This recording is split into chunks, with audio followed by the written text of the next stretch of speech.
ഈ മകൾ ശുശ്രൂഷയെ ദൂരത്തു നിന്നും ചാർത്തി വീക്ഷിക്കപ്പെടുന്ന എല്ലാ പ്രിയപ്പെട്ടവർക്കും വേഗം വരുന്ന കർത്താവ് യേശു ക്രിസ്തുവിന്റെ ക്രിസ്തുവിന്റെ നാമത്തിൽ ഞങ്ങളെ വന്ദനത്തെ അറിയിക്കുകയാണ്. ഞങ്ങളെ ശ്രദ്ധിച്ചുകൊണ്ടിരിക്കുന്ന മാന്യസ്നേഹിതരെ, വീക്ഷിച്ചുകൊണ്ടിരിക്കപ്പെടുമ്പോ നിങ്ങളുടെ വീക്ഷണത്തിൽ ഇവിടെ ഇപ്പോൾ നടക്കുവാൻ പോകുന്ന ഈ ശുശ്രൂഷയുടെ ഗൗരവം ഒരുപക്ഷെ തിരിച്ചറിയാൻ കഴിയുന്നില്ല. ശക്തി വ്യക്തികൾ അവരുടെ സ്വാർത്ഥ താല്പര്യങ്ങൾക്ക് വേണ്ടി അവർ നിവർത്തിച്ചുകൊണ്ട് പോരുന്ന ഒരു നിയമമല്ലയോ ഇത് എന്നൊക്കെ വ്യത്യസ്തമായ നിലകളില് ഈ ശുശ്രൂഷയെ കുറിച്ച് വിലയിരുത്തുന്ന ധാരാളം വ്യക്തികള് ദർശിക്കപ്പെടുകയാണ്. പ്രിയ സുഹൃത്ത്, ഒരു കാലഘട്ടത്തിൽ നിങ്ങൾ ചിന്തിച്ച പോലെ തന്നെ ഈ ശുശ്രൂഷയെ കാണുവാൻ ഇടയായിത്തീർന്ന ഞങ്ങളും ഇതേ നിലകളില് ശുശ്രൂഷിപ്പാൻ ഇടയായിത്തീർന്നിട്ടുണ്ട്. ഹല്ലേലൂയ. ഈ ശുശ്രൂഷയില് നിങ്ങൾ പറയുന്ന പോലെ തന്നെ ഒരുപാട് കാര്യങ്ങൾ ഞങ്ങൾ വിലയിരുത്തിയിരുന്നു. എന്നാൽ ഇന്നത്തെ ഞങ്ങൾക്ക് മനസ്സിലാക്കാൻ കഴിഞ്ഞു, ഞങ്ങൾ വിചാരിച്ചത് പോലെ അല്ല, മറിച്ച് സത്യങ്ങളെ സ്വതന്ത്രമാക്കിയപ്പോൾ ഇത് മനുഷ്യ ബുദ്ധിയിൽ ഉരുത്തില്ല എന്നും ഈ ശുശ്രൂഷയുടെ സ്ഥാപകൻ ഈ കാണപ്പെടുന്നതും കാണപ്പെടാത്തതുമായ അനുപനാഥനായ ഒരു മാതൃകയും അനന്തരം അത് തുറമെന്ന് സ്വർഗം കൽപ്പിക്കപ്പെട്ട ഒരു നിയമവും കൂടിയാകുന്നുവെന്ന് ഞങ്ങൾക്ക് ബോധ്യപ്പെടുന്നതായിരിക്കും. ശ്രദ്ധിക്കണമേ, എന്താണ് ഇതിന് കാരണം? എന്തുകൊണ്ട് ഇതെന്തിനെ സൂചിപ്പിക്കുന്നു? എന്താണ് ശുശ്രൂഷ അനിവാര്യമാകുന്നത് എന്ന് ചോദിച്ചാൽ ഒറ്റവാക്യത്തിൽ പറയാൻ കഴിയുന്നത്, സൃഷ്ടിതാവായ ദൈവം ഈ ഭൂമിയിൽ കാണുന്ന സർവ്വചരാചരങ്ങളെയും 1-ാം ദിവസം മുതൽ 5-ാം ദിവസം വരെ സകലത്തെ സൃഷ്ടിച്ചു.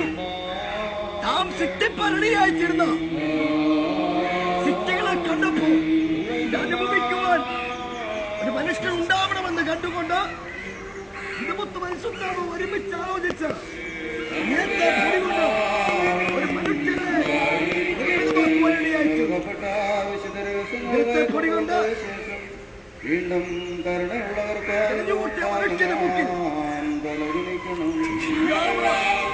ശ്വാസം ഊതിയപ്പോൾ 3 പ്രക്രിയകൾ അവിടെ നടക്കുവാൻ ഇടയായിട്ടുണ്ട്. ഒന്നവന് ദേഹമുണ്ടായി, രണ്ടവന് ദേഹിയുണ്ടായി, അവന് ആത്മാവുണ്ടാകുവാൻ ഇടയായിട്ടുണ്ട്. ഇങ്ങനെ നിലത്തെ പൊടികൊണ്ട് നിർമ്മിച്ച ഒരുത്തന്റെ മുഖ്യ ജീവശ്വാസം ഊതി ജീവനെ ദേഹിയാക്കി തീർത്ത് സ്വർഗം പറഞ്ഞു, ഈ കാണുന്നതെല്ലാം നിങ്ങൾക്ക് അനുഭവിക്കുവാൻ ഞാൻ നിങ്ങളെ അവകാശവും അധികാരവും നൽകപ്പെടുന്നു. എന്നാൽ തോട്ടത്തെ അടിമനത്തിന്റെ ഫലം നിന്നിലുള്ള വിശ്വാസം ഞങ്ങളെ സ്ഥാപിക്കണമേ. പൂർണ്ണ നടപടികളാൽ അലങ്കരിക്കണമേ. നിങ്ങൾ മരിക്കപ്പെടുമെന്ന് പറയപ്പെട്ട കൽപ്പനയെ തെറ്റിച്ചുകൊണ്ട് ദൈവം വിലക്കിയതിന്, ദൈവം പാടില്ല എന്ന് പറഞ്ഞതിന്, ദൈവം പഠിക്കരുത് പറയപ്പെട്ട കാര്യത്തിലേക്ക് ഇറങ്ങിത്തിരിക്കപ്പെടുവാൻ ഇടയായിത്തീർന്ന മനുഷ്യരെ പിശാച് തന്ത്രപരമായി ദൈവം വിലക്കിയിരുന്നായ ആമേ ദൈവം കൽപ്പിച്ച ആ കൽപ്പനയെ ലംഘിപ്പിക്കുവാൻ മനുഷ്യനെ നിർബന്ധമാക്കിയിരിക്കുന്നു. അങ്ങനെ ആദ്യ പിതാവായിരിക്കുന്ന ആദാം തുടങ്ങി പാപത്താൽ ദൈവകൽപ്പന തെറ്റിച്ച് അവൻ ദൈവമുണ്ടാകെ കുറ്റമുള്ളവരും മറുഭാഗത്ത് പിശാചിന്റെ അധീനതയ്ക്ക് അകപ്പെടുവാൻ ഇടയായിത്തീർന്ന ഈ മാനവകുലത്തെ പാപത്തെ തെറ്റിപ്പോയ ആ മനുഷ്യന് പാപത്തിൽ ഉദ്ധരിക്കുവാനായി സ്വർഗ്ഗത്തെ ദൈവം തീരുമാനമെടുക്കുവാൻ ഇടയായിത്തീർന്നു. പാപത്തിലേർപ്പെട്ടുപോയ മനുഷ്യൻ നേടണമെങ്കിൽ പാപം കൂടാതെ ഒരു മനുഷ്യൻ അവനെ പാപപരിഹാരമായി കാര്യം പ്രസ്താവിക്കപ്പെടുന്നു. 2010 വർഷങ്ങൾക്ക് മുമ്പ് ദൈവത്തെ സനാതനപുത്രൻ ഈ ഭൂമിയിലേക്ക് ഒരു മനുഷ്യനെ പറഞ്ഞുകൊണ്ട് അവനോട് ഇറങ്ങി വരുവാനിടയായി. അങ്ങനെ ഇറങ്ങി വന്ന പാപത്താൽ മരണപ്പെട്ടുപോയ മനുഷ്യന്റെ പാപം അവരുടെ ജീവിതത്തിൽ അവരനുഭവിക്കപ്പെടുന്നത് ആ ശിക്ഷ പറഞ്ഞുകൊണ്ട്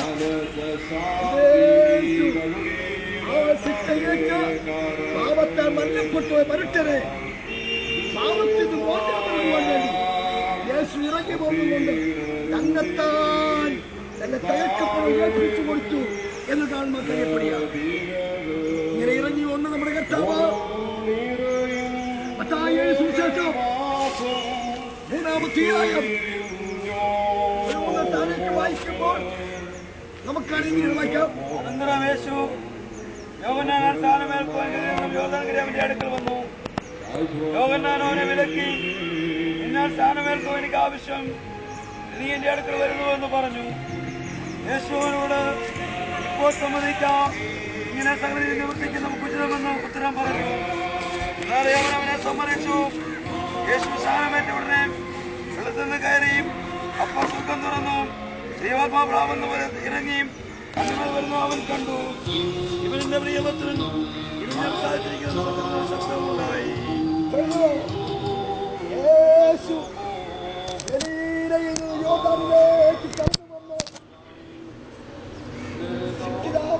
ദൈവം സൃഷ്ടിയുടെ കരങ്കീഴത്തിലേക്ക് തന്റെ ഏൽപ്പിച്ചു കൊടുത്തുകൊണ്ട് ആ ശുശ്രൂഷയ്ക്ക് തയ്യാറാകുമ്പോൾ യോഹന്നാനോ പറഞ്ഞു, ഞാൻ പാപിയായ മനുഷ്യനാണ്, ഞാൻ ഈ ശുശ്രൂഷ ചെയ്യുവാൻ എനിക്ക് സാധ്യമല്ല എന്ന് പറയുമ്പോൾ ആ ശുശ്രൂഷയെ മനുഷ്യമായി യോഹന്നാൻ വിലക്കിയപ്പോൾ എന്റെ യേശു പറഞ്ഞു, അല്ല യോഹന്നാനേ, ഇത് ചെയ്യുന്നത് ഏറെ ഉചിതമാകുന്നു. എന്റെ സ്വർഗത്തിന് ഉചിതമെന്ന് തോന്നിയ ഈ മകൾ ശുശ്രൂഷ ചെയ്തെടുക്കുവാൻ സ്വർഗത്തെ തമ്പുരാൻ യേശു അതിന് നിർബന്ധനായി തീരുകയും സിദ്ധാവായ ആമേ മനുഷ്യന്റെ കരവുകളേറ്റിന്മേൽ സ്നാനമേറ്റ് ജലത്തിൽ സ്നാനപ്പെട്ട് ഉയർത്തെഴുന്നേൽക്കുമ്പോൾ ആകാശം സ്വർഗം കേൾക്കപ്പെടുന്നു.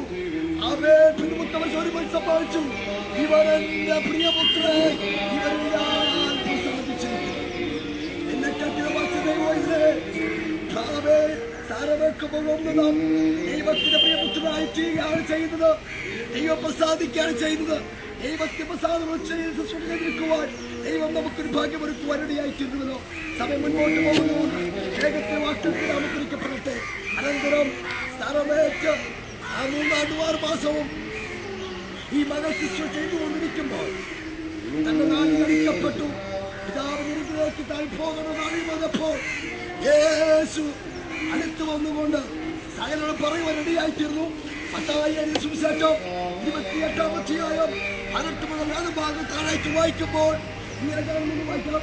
യേശു എടുത്തിയെന്ന് സ്വർഗത്തിലും ഭൂമിയിലും സകല അധികാരവും എനിക്ക് നൽകപ്പെട്ടിരിക്കുന്നു. ആകയാൽ നിങ്ങൾ പുറപ്പെട്ട് പിതാവിന്റെയും പുത്രന്റെയും പരിശുദ്ധാത്മാവിന്റെ നാമത്തിൽ സ്നാനം കഴിപ്പിച്ചും ഞാൻ കൽപ്പിച്ചൊക്കെ പ്രമാണിപ്പതക്കവണ്ണം ഉപദേശം കൊണ്ട് സകല ജാതികളെയും ശിക്ഷാക്കൊള്ളുവീൻ. ഞാനോ ലോകാവസാനത്തോടെ എല്ലാ നാളും നിങ്ങളോടുണ്ട് എന്ന് അരുളി ചെയ്തു. തന്റെ മരണത്തിന് നാഴിക അറിയപ്പെട്ടു. തന്റെ മരണം അടുത്തു എന്ന് കണ്ടപ്പോൾ താൻ അല്ലപ്പെടുന്നതിന് മുമ്പായി എന്റെ യേശു പറഞ്ഞ ഒരു മരണമൊഴിയാണ് വായിച്ചു കേൾപ്പനയായിരിക്കുന്നത്.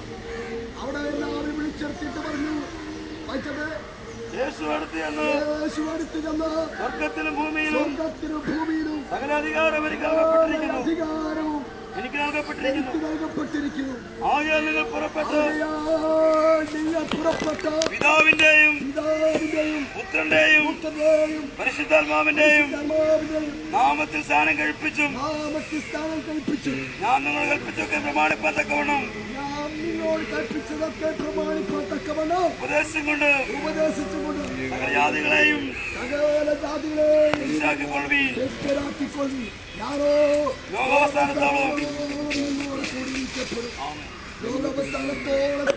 തിരിച്ചറിയുവാൻ ഇത് ദൈവത്തിന്റെ നിയമമാണെന്നും സ്ഥാനമെന്ന് പറയുന്നത് പാപത്തിൽ മേലുണ്ടായിരുന്ന പാപത്താൽ മരിക്കപ്പെട്ടു പോയ ആ മനുഷ്യനെ, ആ പാക്കപ്പെട്ട മനുഷ്യനെ കുഴിച്ചിടുക എന്നുള്ള ഒരു ദൈവിക സൃഷ്ടിയാകിയാൽ ഈ ജലകല്ലറയിലേക്ക് ജലവ്യക്തിയുടെ പാപത്തെ തിരിച്ചറിഞ്ഞ് അവരുടെ ജീവിതത്തെ ഭാഗ്യത്തെ തിരിച്ചറിഞ്ഞ് സ്ഥാനത്തിലൂടെ യേശുവിനെ ധരിക്കപ്പെടണമെന്നും സ്ഥാനത്തിലൂടെ പുതിയ ശക്തിയാണെന്ന് ബോധ്യപ്പെട്ട് വചനം പഠിക്കാനും അതിനെ തിരിച്ചറിയായിത്തീർന്ന അവയ്ക്കുള്ള വ്യക്തി ജീവ സഭയോട് ആവശ്യപ്പെട്ടതനുസരിച്ചുകൊണ്ട് അവരുടെ നിർബന്ധത്താൽ അവരുടെ ആഗ്രഹത്താൽ സഭ നിർബന്ധത്തിനോട് കണ്ടത് നിർബന്ധരാക്കിയിരിക്കുന്നതുകൊണ്ട് ഈ ശുശ്രൂഷയ്ക്ക് വേണ്ടി ഇപ്രകാരം സഭ വേർതിരിപ്പരടിയായിട്ടുണ്ട്. സ്ഥാനത്തിലൂടെ എനിക്ക് യേശുവിലൂടെ സ്ഥാനത്തിലൂടെ എനിക്ക് യേശു ധരിക്കണമെന്ന് ബോധ്യപ്പെട്ടതായ ആ വ്യക്തി ജീവിതങ്ങൾ ഇന്ന് പകലെല്ലാം രാഷ്ട്രസഭയിൽ തീർക്കപ്പെട്ടു. ഇന്ന് പകലെല്ലാം ഞാൻ പതിനെ പഠിപ്പരടിയായിട്ടുണ്ട്. അതിനെ കൃത്യമായി പഠിപ്പിച്ചിരിക്കുന്നത് കൊണ്ട് ഇന്ന് ഞാൻ യേശുവിന്റെ കൽപ്പന പരസ്യമായി നിവർത്തിക്കുവാൻ ഞാനിതാ വരുന്നുവെന്ന് താല്പര്യത്തോടെ കാത്തിരിക്കപ്പെടുന്നു. വചനം കേട്ട് പഠിച്ച് മനസ്സിലായി പുതിയ ശക്തിയാവാൻ ആഗ്രഹിക്കപ്പെട്ടു. യേശുവിനോടുകൂടെ ആ മേഖലയിലൂടെ കൽപ്പിക്കപ്പെടുന്നു. ആ പ്രിയപ്പെട്ടവർക്ക് ഇപ്പോൾ ഓരോരുത്തർക്കായി ഈ ദേശത്തിലേക്ക് ഇപ്പോൾ ഈ മനുഷ്യന്റെ മനോഭാവം യേശുദമ്പുരാനുമായുള്ള അവന്റെ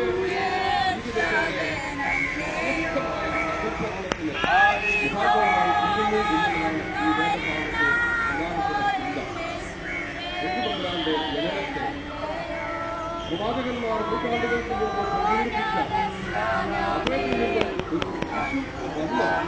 ഒരു ലോകത്തെ കീഴടക്കി അത്രയ്ക്ക് ഉദാത്തമായ വേഷമാക്കി അവർ വ്യക്തിത്വം അവയെ രൂപങ്ങളുള്ള ആ പുസ്തകത്തെ അറിവില്ല ആ സംഭവത്തെ ഉൾക്കൊള്ളുവാനായിട്ട് തയ്യാറാകുന്ന ഒരു പാരമ്പര്യാർത്ഥനായി ലോകത്തിലേക്ക് ഇറങ്ങി വരികയും നമ്മുടെ പാപങ്ങളെ ചുമന്നുകൊണ്ട് കുശുമേൽ കയറി മരിച്ചു അടക്കപ്പെട്ട മൂലനാൾ ഉയർത്തെഴുന്നേൽക്കുകയും ഇനിയും തനിക്കായി കാത്തിരിക്കും വിശുദ്ധന്മാരെ ചേർക്കുവാനായി വീണ്ടും വരുമെന്ന് പറഞ്ഞ കർത്താവായ യേശു ക്രിസ്തുവിനെ വിശ്വസിക്കുന്നവരെ സ്ഥാനപ്പെടുത്തുമെന്ന കർത്താവിന്റെ കൽപ്പന അനുസരിച്ചുകൊണ്ടും അപ്പോസ്തലന്മാരുടെ നടപടിക്രമം അനുസരിച്ചുകൊണ്ടും എന്റെ സാക്ഷ്യത്തെ ആധാരമാക്കി ഈ ജലാശയത്തിൽ ഞാൻ നിന്റെ പിതാവിന്റെയും പുത്രപരിശുദ്ധാണ് സ്ഥാനപ്പെടുത്തുന്നത്. വിശ്വസ്തരായിരിക്കുക എന്നാൽ ജീവന്റെ കിരീടം പ്രാപിക്കൂ.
10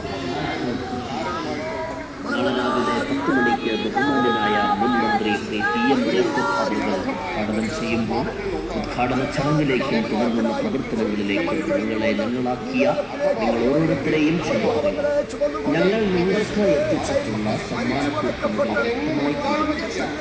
അതിന്റെ കോൺഗ്രസ്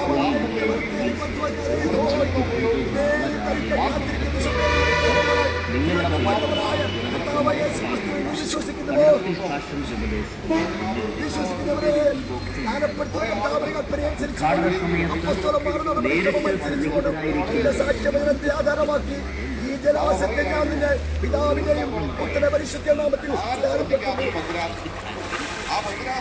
മരണമല്ലായിരിക്കുക എന്നാൽ ജീവന്റെ കിരീട പ്രാപിക്കുക.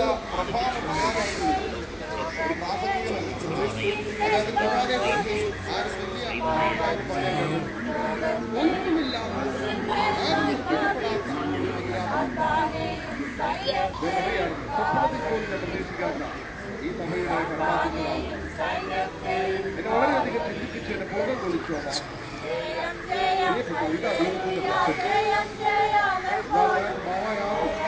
ഈ കാതോലിക്കാകുമെന്ന് അല്ലെങ്കിൽ വൈദികനായപ്പോൾ ബിഷപ്പായപ്പോൾ മുതൽ പ്രതീക്ഷിച്ചുകൊണ്ടിരുന്ന പലരുമുണ്ടായിരുന്നു. പ്രതീക്ഷയില്ലാത്ത ഒരു മനുഷ്യൻ അവയുടെ മരണമായി എന്നുള്ളത് അദ്ദേഹം അംഗീകരിച്ചു. അതുകൊണ്ട് അദ്ദേഹത്തിന്റെ ഇടപെടൽ സ്ത്രീകളോട് കുട്ടികളോട് എന്തോരും ആളുകളുടെ സംസാരം കേട്ടു. ഇത്ര വിനയാന്വിതനായ ഇത്ര പക്വതയോടെ മനുഷ്യനെ കുറിച്ചുള്ള കണക്കുകളുള്ള അദ്ദേഹത്തിന്റെ ഒരു കാഴ്ച അല്ലെങ്കിൽ ഇവിടെയൊക്കെ സ്വഭാവത്തിന്റെ ആത്മവിശ്വാസത്തിൽ ആയത് മനസ്സിലൊന്നും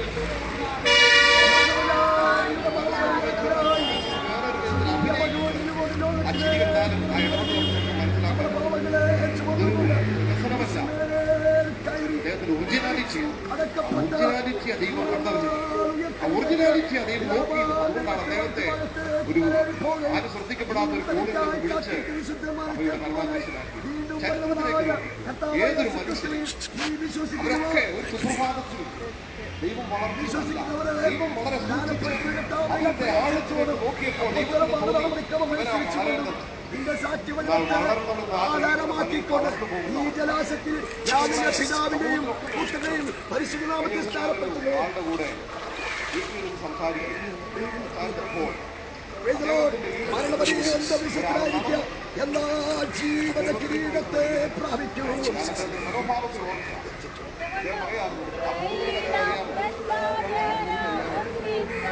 എന്റെ വീട്ടിലെ കൂലിപ്പണിക്കാരനാണ്.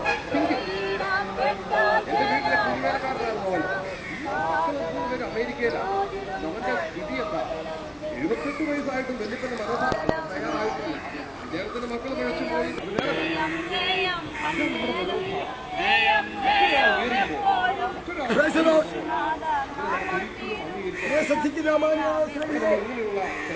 ഈ ശിശുവിനെ നടക്കുന്ന എല്ലാവരും കാണാനിടയായി തീർന്നു. ഈ ശിശുവിനെ തീർന്നുവല്ലോ.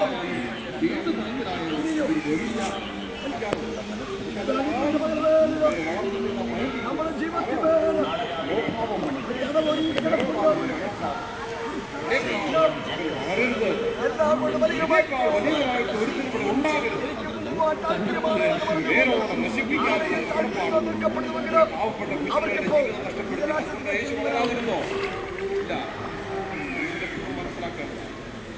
മനോഭാവമാണ് ഉയർച്ചയ്ക്കും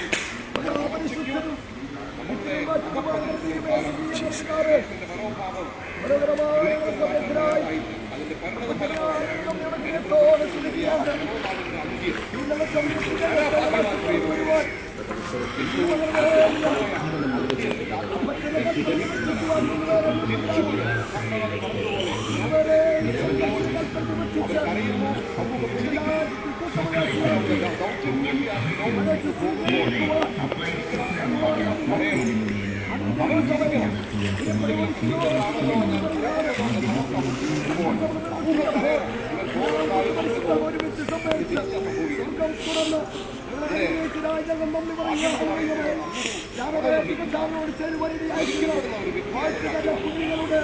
തുടർന്നുള്ള വിശ്വാസം അവർക്ക് നിലനിൽക്കുവാൻ സകലാപേക്ഷവും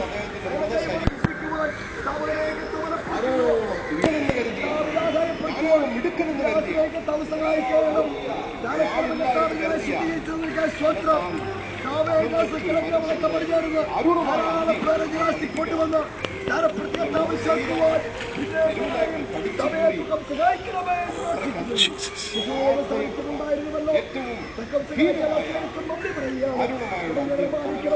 പ്രാർത്ഥനയോട് സ്തോത്രം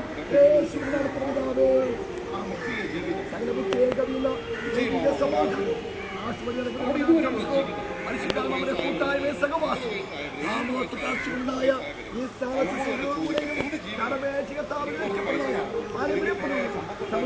ഇപ്പോഴും എപ്പോഴും